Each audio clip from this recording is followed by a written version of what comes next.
to me, really honoring the intent of the Constitution and the founders of this country, that, you know, as imperfectly as things have been implemented over time, and we don't even need to rattle off the many examples of how the promises of democracy have fallen short. I mean, I think that's the privilege that we have as veterans, is that we do have some credibility of having served our country. But this kind of like, I don't know, Cancel culture? hate-filled, just kind of hate-filled debate is not how I want things to be. But I think it gives us the right to walk into any room, no matter which side it is, and be a neutral party where people will listen a little bit.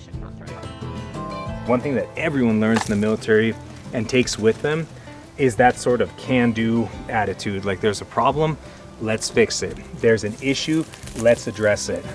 We don't surrender, we don't accept defeat, we work hard for what we want.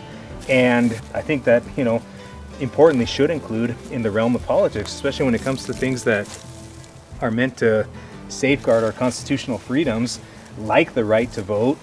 What better combination than mobilizing veterans with that can-do spirit, and who also, you know, many ideally, who are deeply invested in patriotic love for their country and this kind of great experiment of democracy under which we live.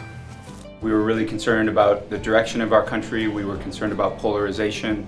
Individually, we had all done some research and reading, and we were convinced that the most powerful and achievable solution to the polarization is election reforms.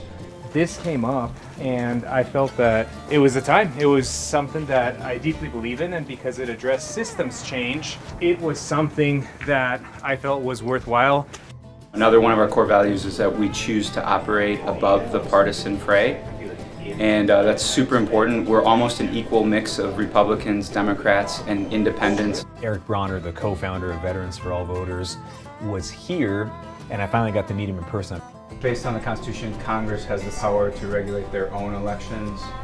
And, you know, at one point we were talking kind of like things that people might find kind of niche, kind of obscure, political, and we're having these constitutional questions like, hey, what does it take to do X, Y, and Z? And he's like, oh, hang on, let me go get my pocket constitution. And he literally had a pocket constitution that he like broke out of his duffel bag that he had brought with him to the event.